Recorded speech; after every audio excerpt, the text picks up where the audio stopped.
Hello, everybody, and welcome to the music rating, ranking, and reviewing podcast that we like to call Music Meltdown, which we rate, rank, and review any artist's discography, songs, musical topics, really whatever comes to mind. This episode, we're going into the late 70s, into the 80s, and for whatever reason, taking a pit stop in 2011 for the new wave sort of power pop rock band The Cars, well known for their debut record in Heartbeat City. They also released other stuff, surprisingly so. That being said, there's about 7 records to their name, pretty well regarded in the sphere of music in which all of us come from. My familiarity was I knew all of these records except for the reunion record, Move Like This. As you saw in my top 100 album series, I very much enjoy one of these records. For the most part, though, I'm pretty neutral on The Cars, however. I think that they're a good band, but perhaps maybe a bit too power pop, and I'm not always the biggest fan of their synth choices. But at the end of the day, I do have a lot of respect for them, and Rico Ocasek, hey, he produced the best power pop album of all time in the 90s, so don't have too much of an issue with him. Andrew, any thoughts on The Cars? Yeah, so I knew growing up the hits that would play on classic rock radio. At some point I picked up the debut record for cheap, and then kind of gradually worked my way through the catalog. I would say I consider myself a pretty big fan overall. But as we'll find out, there'll be a bit of a spectrum in terms of where their different eras fall. So, yeah. Bobby? Yeah. I knew only Heartbeat City fully before this, and some singles here and there, pretty much from the first 5 albums. And so it was mostly new for me, and I enjoyed this, but I have a slight feeling I won't be the favorite band out of the 3 of us. Yeah, I pretty much know for certain Andrew's probably going to be the highest on them. So, if I may ask now, Tavi, did you like them more or less than George Harrison?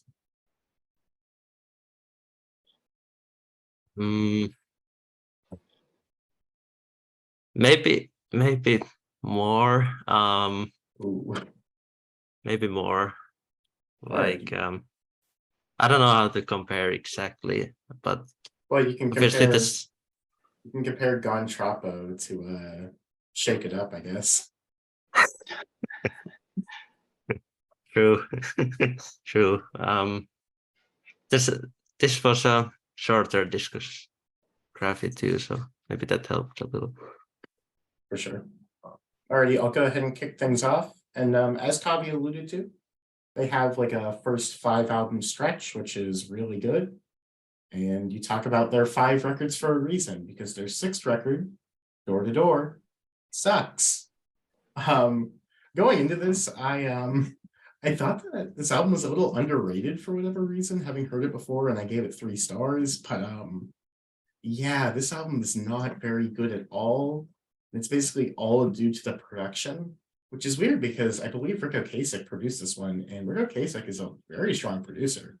He produced like Weezer's Blue Album, the Green Album. I believe he produced the self-titled, so he's a competent producer for sure. But it's just like he's not good on this very much at all. It takes pretty much all of the bad cues of Heartbeat City and turns them up. It sounds incredibly cheesy, very dated, and the drum sound on here is just absolutely terrible. As well, there just simply aren't very much in terms of great songs. You can definitely tell that this was the band winding down, and it makes sense that they would kind of stop after this. The only one that I kind of really liked here was Everything You Say, but past that, I think it's pretty poor. Have it at 2 stars for Door to Door. Not a great record. All right, well, I guess I'll continue in that range. So I have at number 7, Door to Door. It's kind of doubling down on the AOR style on this one. A lot of times to a fault, though, this time. Certain tracks go a little too far into like a generic 80s rock for my liking, and others just aren't that memorable. It's a bit of a shame that they end their original run like this, but and also the last one with Benjamin Orr altogether. But maybe it indicates it was the right time to do so. You can see how they took certain elements of Heartbeat City, but it just doesn't have the same quality. I do think an underrated aspect of the band that'll be a factor in all these releases is the harmonies. And those are still quite good here when they show up. It's more the songs themselves and some of the overdone production than I would say the individual performances that are being the issue. You Are the Girl, the hit single, I do like. It's a good song, feels like a natural follow-up to Tonight She Comes. There's a few cool new touches like the country and jangle pop on Everything You Say. Strap Me In may be the one time that the more straightforward rock approach actually kind of works. And I do like Go Away a bit, probably the last song that showcases Benjamin Orr's great lead vocal chops well. I'd give this one a 2.5, not without a moment or two, but middling overall. Fair enough. Yeah. I have the same bottom as well, Door to Door, 1987. Yeah, I perhaps wished Matt Lang would be here still. And yeah, the production isn't super great here. There's some quite odd touches here and there that I'm kind of confused. And yeah, the songwriting isn't up to level here, unfortunately. While I'm not gonna say this is completely bad, I don't think it's a kind of mediocre level album for me. And I guess this does sound the Cars, like, but not the upper level the Cars for me. I like the first song, Leave or Stay. It has some cool changes going into more somber parts and then boom, back to upbeat going. And You're the Girl is just a nice song. And I thought Fine Line was kind of boring, actually, sadly. And not Vajo Vajo, I don't know how to say it, but yeah, that chorus right symbol sound, I don't know, was it even right symbol, but it sounded so odd. It kind of horrified me. Never heard that sound before. And it has cool lead guitar still, and Strap Me In is okay. I like the heavy riff that starts it, but mostly side 2 has a lot of like songs I don't even remember. Maybe for a reason, I don't know, if I'm being totally honest. But the last song was kind of cool. It's maybe the fastest song they done. I don't know, it sounds like double bass pedals in the song. But yeah, it's cool. It's cool. But yeah, it's not really the best Cars you can get, and yeah, missing Matt Lang here, and it's a 2.5 stars also from me. Door to Door. Alrighty.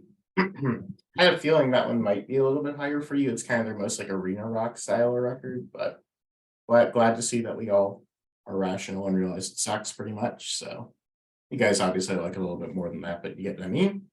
Moving up from here, I think that there's a pretty obvious top 5. So I have Move Like This. And there's just not a ton to say here. I feel like it's basically just the Cars by numbers. The songs aren't that inspired. It feels kind of random why it was even made. Benjamin Orr had already passed, and it's so long after Door to Door. At this point, just like make a Rick Ocasek solo record and just have the band working with you. It just seems kind of random to bring the band name back. I liked Too Late. I thought that was a decent track, but past that, it's just fine enough. It's on the borderline of like a high 2.5, a low 3 for me. I just don't think it's very noteworthy overall, but it's definitely a step forward from Door to Door. And I guess it's a bit of a better step. I guess it's a better way to close out the discography, but I still question why it was even made in the first place. So Move Like This, number 6, 2.5 stars. All right, my number 6 is also Move Like This. And I'd only heard this one once before, which I guess speaks to why it wouldn't get too high on the list. Didn't blow me away or anything. I do miss having Benjamin Orr to take a share of the leads. And I think they had a good thing going with both of them. Ulrich is fine in isolation, and he still sounds good, like for his age. But I do miss the element of the two of them. Nice to have that new wave sound returning in 2011. And I do think it's better than most acts I've heard doing a reunion album. It's not bad. Blue Tip is a nice power poppy opener. I Like Soon as a throwback to their ballads. Sad Song is a fun single, almost like a combination of the Cars and the Cure, just in terms of like their styles.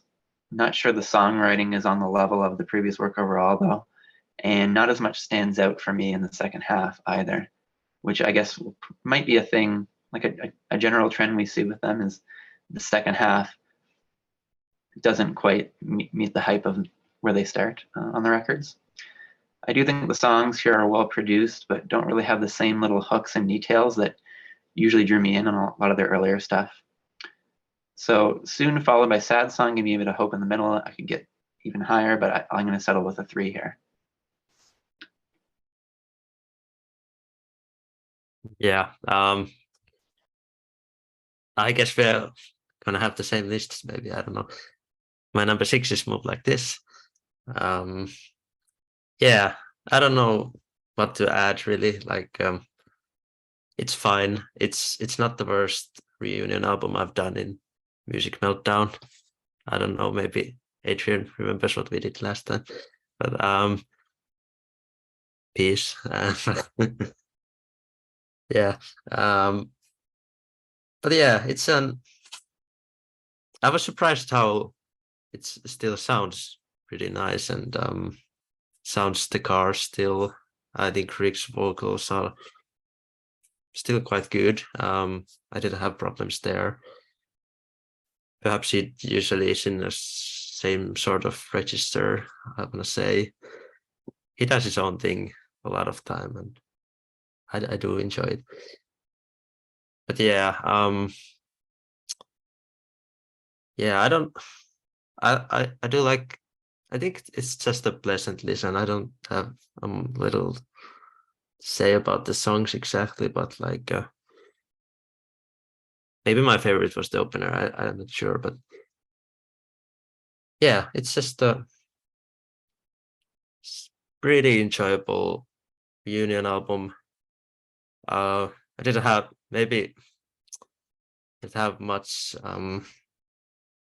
anticipation for this. Like I was kind of let down by Door to Door, and I was like, what they gonna do the next one, especially without Benjamin, sadly. But yeah, it's fine. It's a 3 stars for me. Move Like This, number 6. I won't lie, I genuinely forgot that we did Eurythmics. So, but anyways, we have the same top 5, the classic era. This is where things start to get a little bit dodgy, and I don't think that we're going to agree. So my number 5 is Candy O. And here's what I'll say. I've never really gotten this album. I've heard it like 3-4 times now, and I don't get it. I know a lot of people love this. I've even seen some people like Cerebral, Andre has this one above the debut. But to be blunt, I don't think that this album is even really half as good. This one plays a bit dirtier, a bit icier than the debut, I would say. Cut the power and synth, as it's very much just a synth pop record. And while I like it, I don't typically feel like this style works with this batch of songs. They're still very much writing in the synth pop direction, and I feel like the songs just kind of come across a bit aimless in this. But I don't know. I really only truly like 2 songs on here, being the opener, Let's Go, and Got a Lot in My Head, because they're the most sort of overt power poppy, more fun pop rock tracks. The rest of it's solid, but it often fails to truly hook me in, which is kind of an issue I have when listening to this album.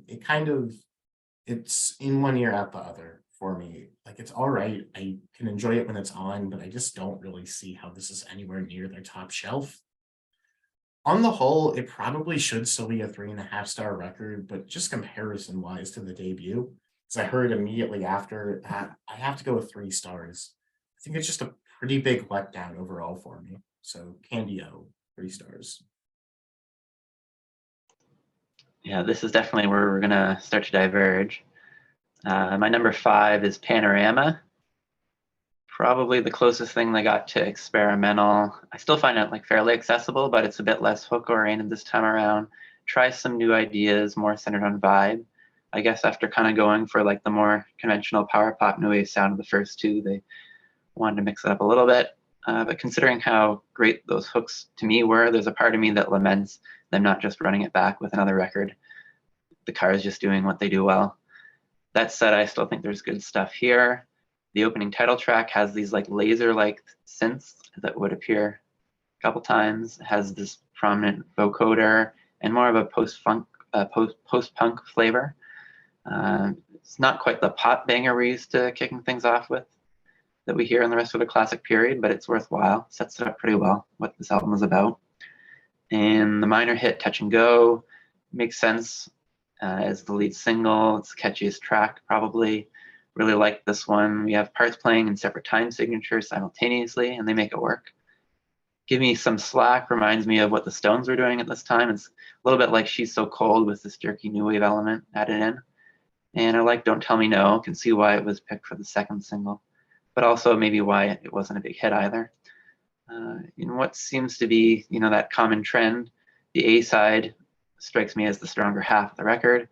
Wouldn't say any of the songs are bad, just some being a bit more nondescript. That run in the middle with like Getting Through and Misfit Kids definitely feel a bit of a lull there. You Were Those Eyes has them slowing things down, which I usually like them doing. I think they've done it better elsewhere, but it's kind of cool to hear both singers trading parts on this one for once. And I have Running to You as the back half highlight. Not a track that gets talked about much, but it builds into this neat chorus and has this really cool solo. It's like this synthesized harpsichord or something. It's not like there's nothing here that's probably going to make my top 10, but it's worth a shout out. Overall, it's a solid record. I'm glad it exists, but it doesn't reach the heights for me as the remainder of the first 5. So this one's a 3.5 for me. Okay. Yeah, I kind of agree. There's a couple of decent tracks on there, a couple of strong ones, but didn't quite shoot up in like my songs list whenever I was making that, like I expected them to. A couple of good songs, but I definitely do agree. It's definitely a change in direction for them. So Yeah, I'm following one of you here, and it's gonna be the Atrium one. I have Candio also at number 5. I think my car's journey was a little like a bit like this, and I don't know. I just didn't enjoy it as much as I probably should have been. I didn't find it as catchy as the debut album and less exciting. I think they know what they're still doing, of course, and I do like the synths. I do like the synths in the cars a lot for the most part. Super fun. I like Let's Go, driving rhythms overtaking here.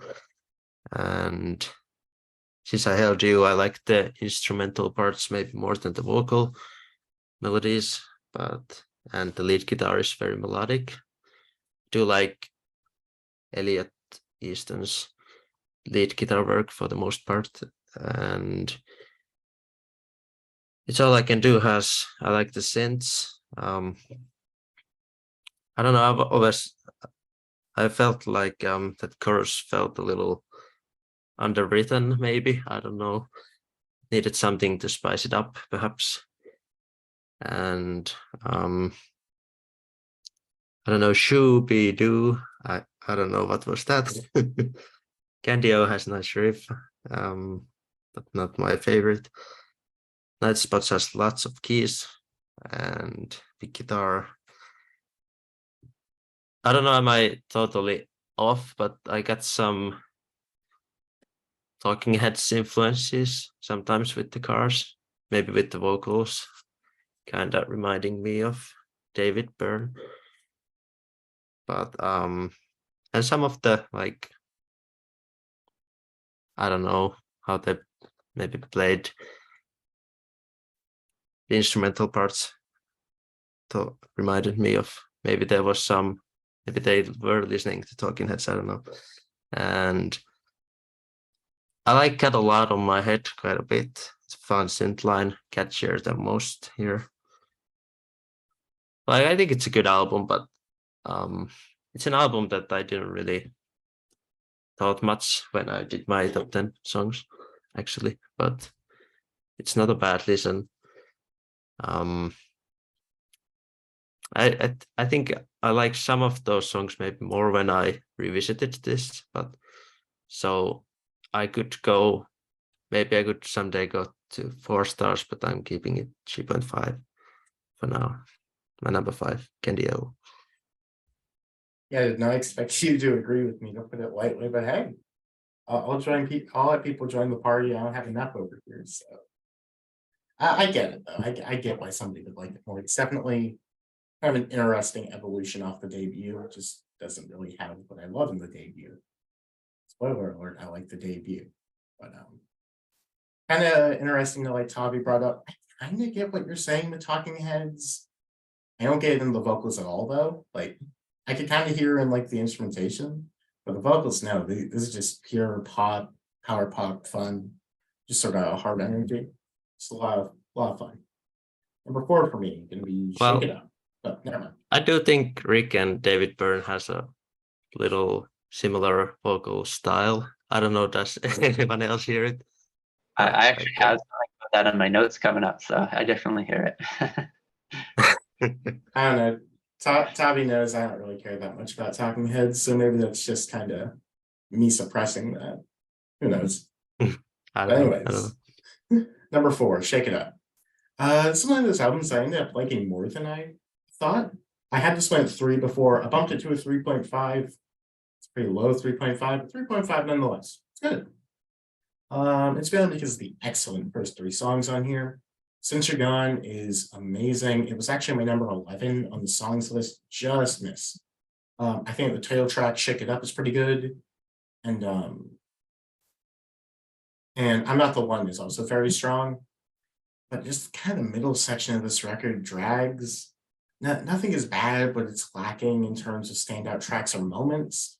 I think the closer, Maybe Baby, is pretty cool. Maybe one of the most rocking songs in their entire catalog. And I think that it really builds as it goes on. The best tracks on here are kind of essential cars listening for me, but there's just a lot of filler.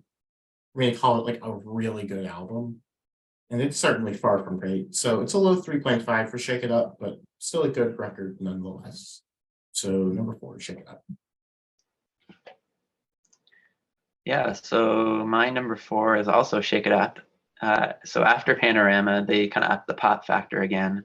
Kind of the end of an era is like they put out one a year, and then they would go another 3 years before they put another one up after this, and kind of change their sound a bit more.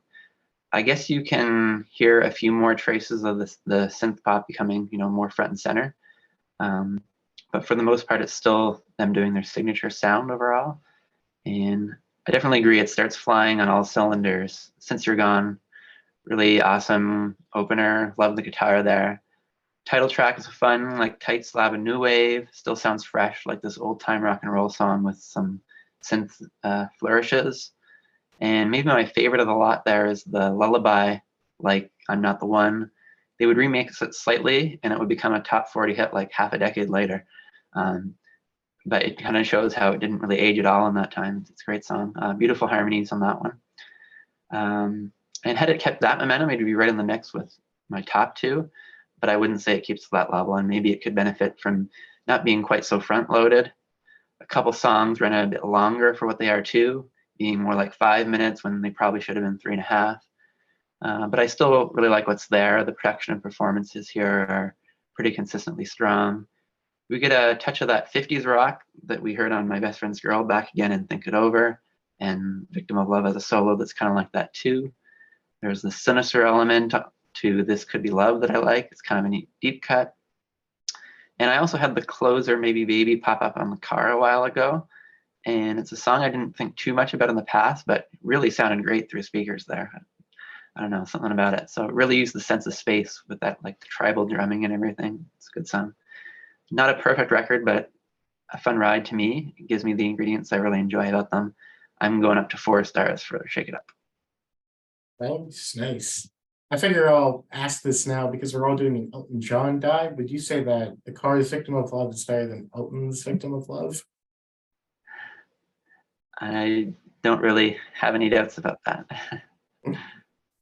Fair enough. Yeah. My number 4 is Panorama. I don't have this much higher than the Candy O. Maybe Candy O is the one of the more controversial placements of my list, maybe, I don't know. And yeah, I do enjoy Elliot's lead guitar a lot in this album. I think the main criticism for me was I felt like the songs were sometimes a bit too long in this one.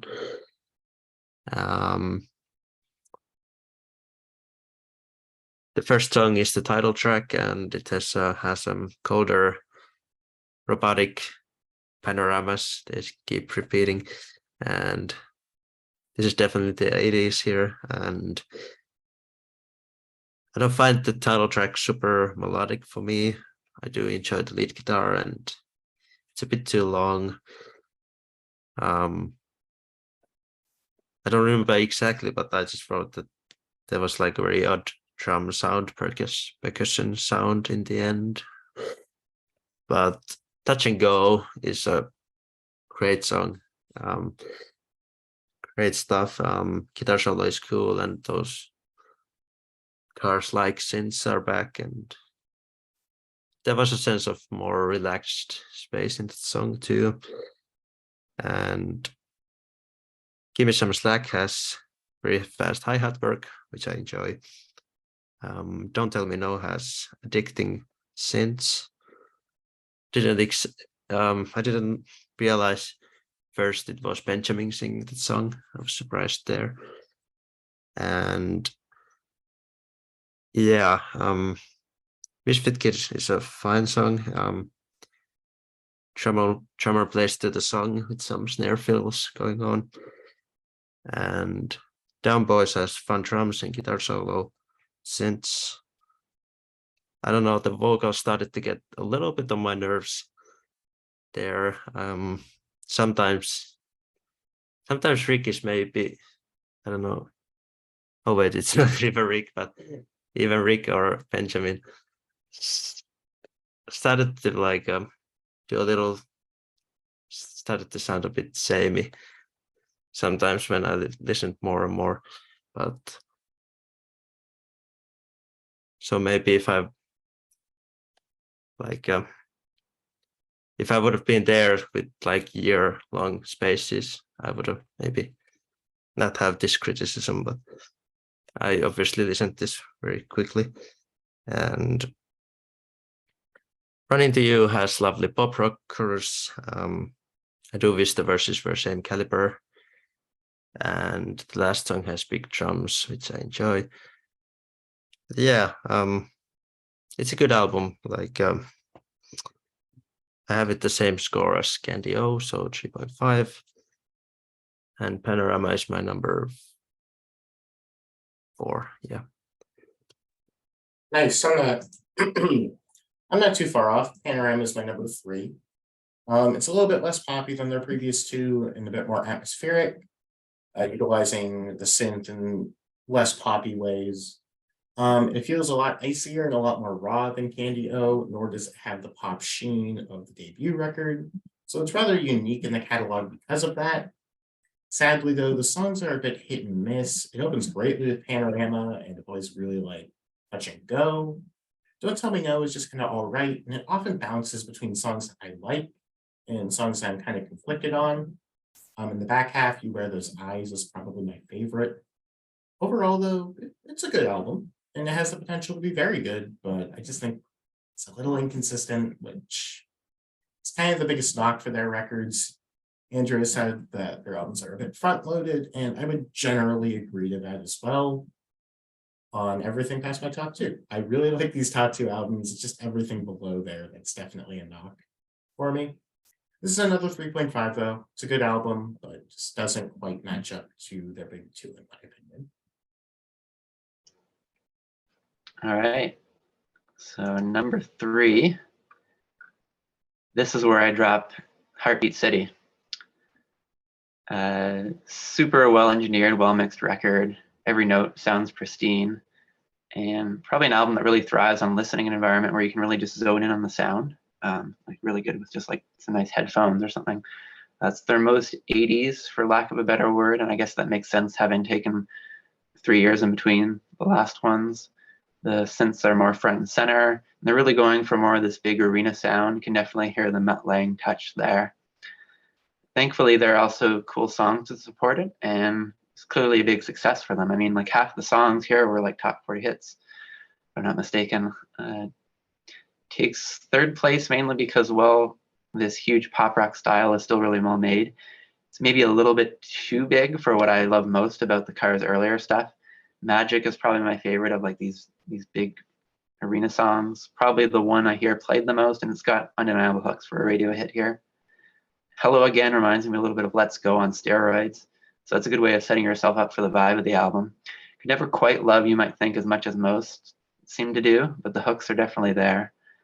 I think I lean toward the more atmospheric cuts on here. Looking for Love is a nice mid-tempo deep cut. My favorite of the lot was also technically their biggest hit as a band, the dreamy ballad Drive. It's a gorgeous song. Shining Ben sung track. And then there's the closing title track. It has like this dark synth pop element that I really like. Great way to end things. And I definitely needed something like that there because I do, once again, feel like I prefer the A side here. In the end, the remaining like couple just hit a sweet spot for me, but it's a great album and a nice continuation of the legacy beyond just that 4-year run. So I'm still at 4 stars for Heartbeat City. Nice. I'm gonna talk about Shake It Up now, 1981. I think Andrew said it well. It's a fun ride. Addicting synths here. I swear these guys have like the most fun with their synths, I feel like. And they use them very well. And Since You're Gone, starting the album, lots of fun there. Shake It Up continues the fun path. It's a very nicely done song, once again. And I'm Not the One is the sort of synthy ballad, very melodic, and I think it gives perfect variety to this album also. And Victim of Love is a nice poppy number. Not the most upbeat, but just very enjoyable. Cruiser is a Ben Orr singing number. I wrote like he's singing like Rick here, but I'm not exactly sure. Like sometimes to me it sounded like they weren't too far away from each other. But then there's some stuff where Benjamin sounds so different to Rick. It's kind of surprising almost. And I do think the side one is the better half here, and bit front loaded. I don't mind the second side. It still has some good songs, but most of what I maybe really enjoyed is from the first side. But yeah, it's an enjoyable listen still, and it sounds pretty good. The last produced by Roy Thomas Baker, Snow with working with Queen. And yeah, I have it this at 4 stars, so it's my number 3, Shake It Up. Nice, nice. My number 2, going to be Heartbeat City. As much as I did want to love this album, I can't act like on my most recent re-listen. It did drop slightly for me. It's at 4 stars here. I think it's very good. But it's a decently high one at that as well. The hits are obviously great. Magic, Drive, Below Again, I Can Have You, Title Track, all amazing pop songs. Looking for Love's another strong cut, and Why Can't I Have You is one of my favorites on here. Unfortunately, similar to Andrew, I'm kind of sick of You Might Think. It's kind of one of the worst examples of them kind of doing a bit of AOR, a bit of the over the top 80s, where the production kind of overtakes the song there. Which that's another thing I want to remark. This album, from a purely technical level, is absolutely incredible. But Lang, pretty inarguably, I think, his best production on this album. You could maybe claim one of the Def Leppard records and you'd be wrong, but it's fine. Really what I have to say about it, though, is as much as I like it, I do think it's a little over the top, a little too 80s for me. Although I can admit and sort of admire it from a pure technicality standpoint, because it is an amazing sounding record, just not necessarily an amazing sounding record for me. Despite that, though, I think that this album is incredibly strong, pretty much the apex of them doing strictly pop. However, it just gets a little bit better when they add a bit more power, a bit more new wave, and when they're making it in 1978. So, number 2, Heartbeat City. Yeah, so it looks like for the most part, I'm aligned with you, except for this one, my number 2, Candio. It's a sophomore effort, and I think it works as a really great companion to the debut. It's basically like part 2 of it to me. Has a lot of the same stylings, maybe slightly more of a focus on the new wave. I'm not sure. I might just be splitting hairs there, but I don't have as much to say about this one other than that I think the songs and sound are top notch, and I would take more just like this every day. Band sounds great. Maybe my favorite record of theirs purely from the standpoint of the guitar work. I think Elliot's kind of on fire on this one.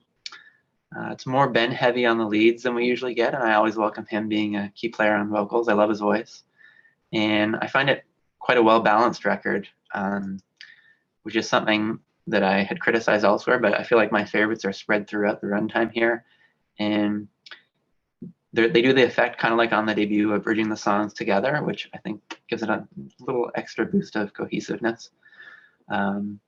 Let's Go is the big hit of the bunch. Easy to see why that one was. Got the cool synth hook, catchy chorus, driving guitar on the verses. Was made to be a single. It's All I Can Do. I feel like that one would fit quite well on the first record. It's a charming, sweet mid-tempo track. Got some energy, but some sweetness.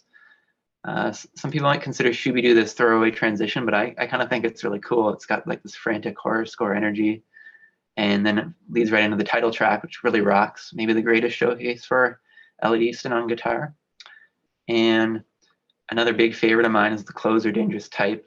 I really love that one, especially the swirling outro, where they subvert the melody just a little and they keep adding all these different elements with each go around. To me, that's a music moment that I can just get lost in. So I think with that incredible finish, it puts it over the top for me. It's a lot of neat touches to every track. They bring hooks to the production and the melodies, and I find myself enjoying this one the more times I hear it. I really think they brought the song to their highest potential. Doesn't quite get to the debut for me, but I think it's excellent. 4.5 for Candio.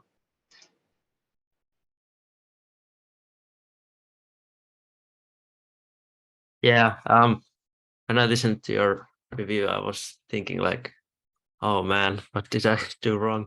But I will give it another chance eventually, yeah.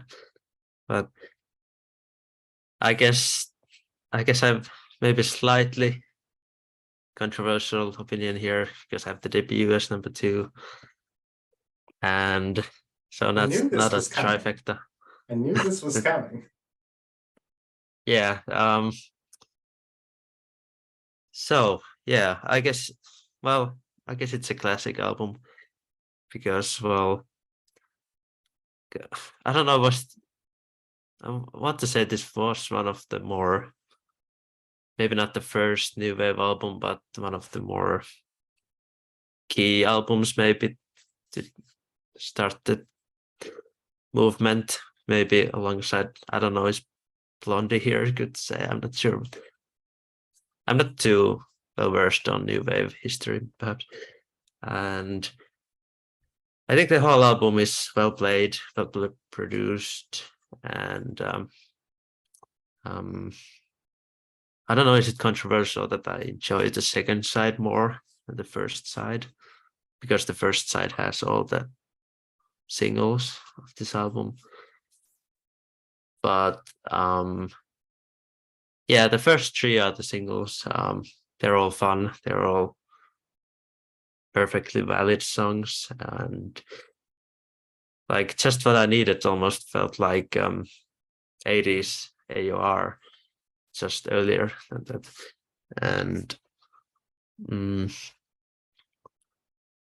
there's maybe some songs in the middle I don't find it as exciting to me.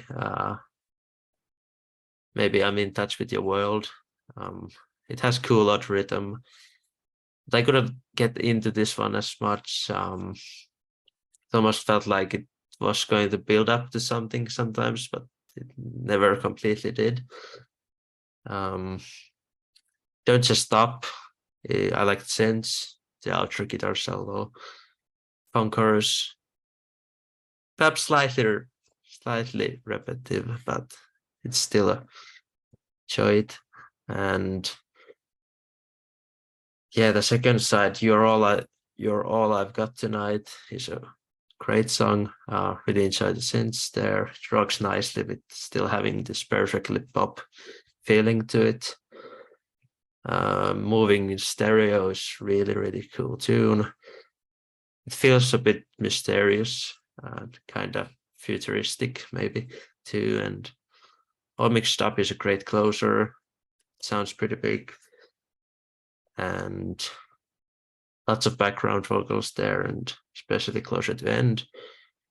And I love the saxophone solo. It was a perfect addition to the song. And so I listened to this 2 times, and I think I enjoyed it more with the second time. So I think it's a great album. I have it 4.5. Maybe closer to 4 than 5, but I do find this actually great. Like, I think the songs kind of speak for themselves, and it's definitely enjoyable listen. So number 2, The Cars debut. Yeah. I knew that was coming.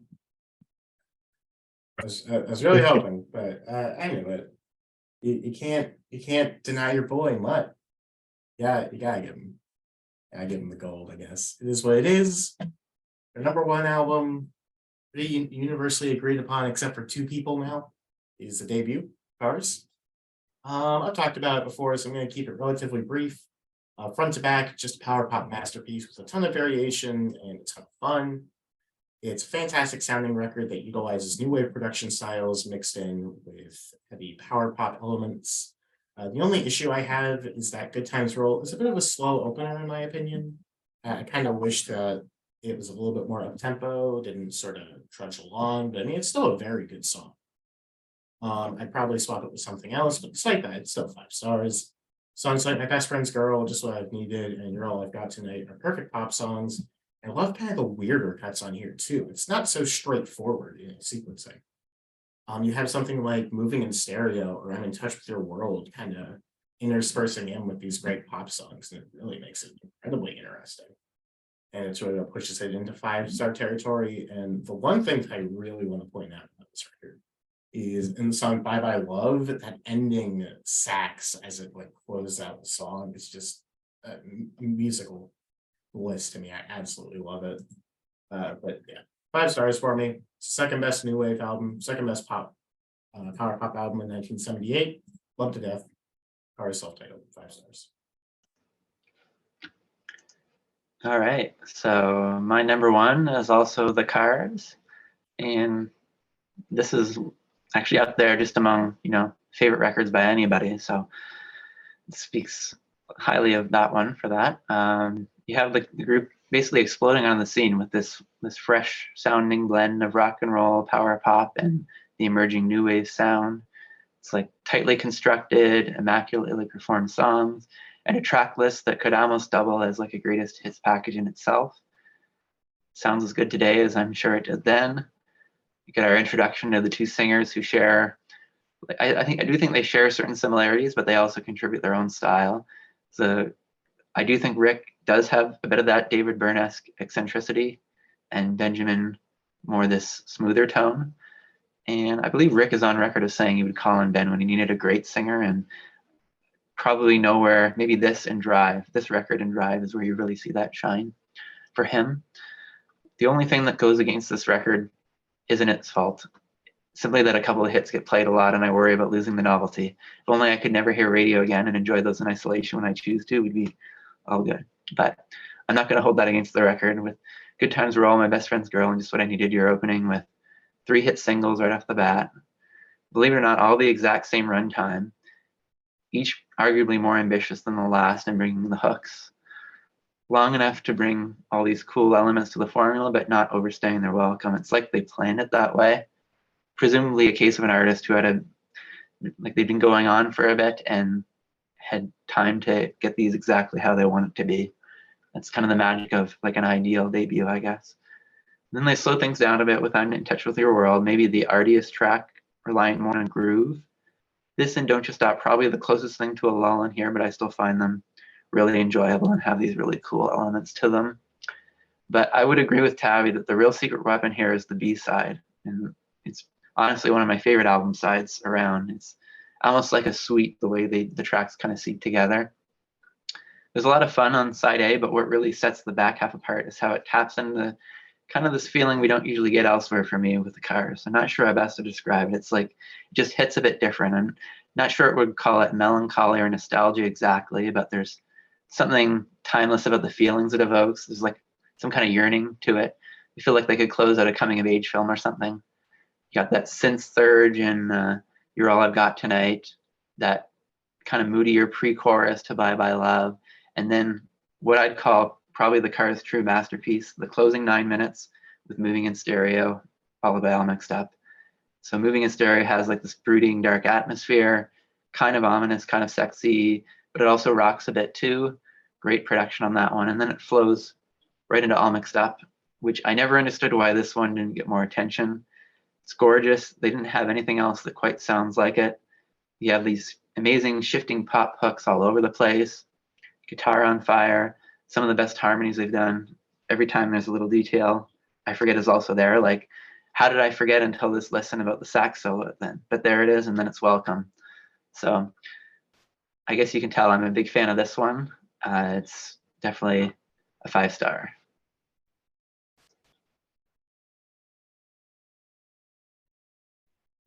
Lovely, lovely. So yeah, not a trifecta for us, but Heartbeat City, my number one. Obviously it helps that I knew this already, and I had more time with this one.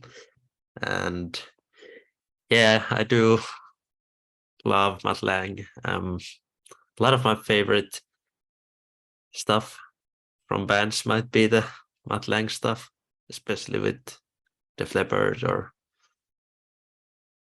AC/DC. I'm not exactly sure because I've not done too many of their albums, but Back in Black is great and Foreigner 4. But yeah, and you can definitely hear Matt Lang here just from the start with Hello Again. And yeah, I love Hello Again a lot. Just the best.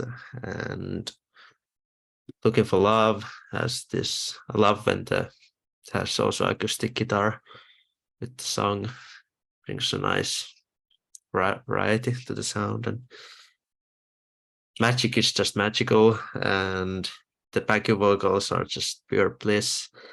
And Matt Lang's presence is very strong in that one. I could listen to that anytime, basically.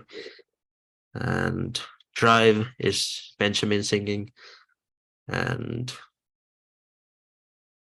yeah, might be one of my favorite vocal performances by him.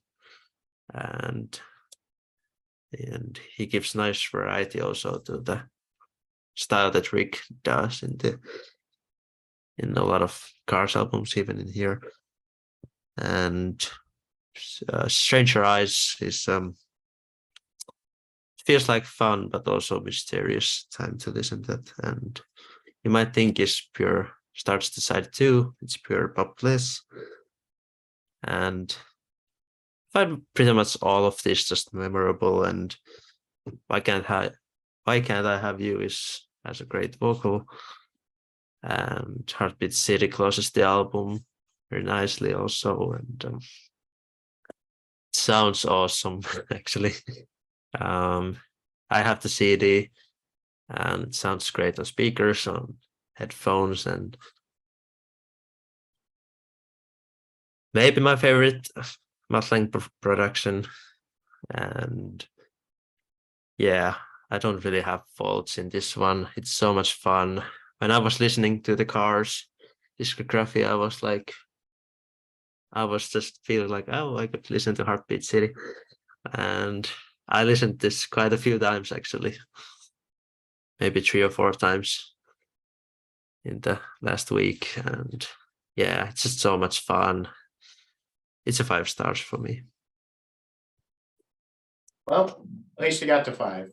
That'd be the first time that actually everybody on the panel gets to 5 stars. Because I didn't get to 5 on the Beatles either. Oh well. And I'm talking about owning Heartbeat City. I actually have their box set, which has self-titled to Door to Door. So there's a smaller one as well that has the debut to Shake It Up, to Heartbeat City, which I probably should have done because Door to Door sucks. Anyways, on to songs, because I'm doing that this time.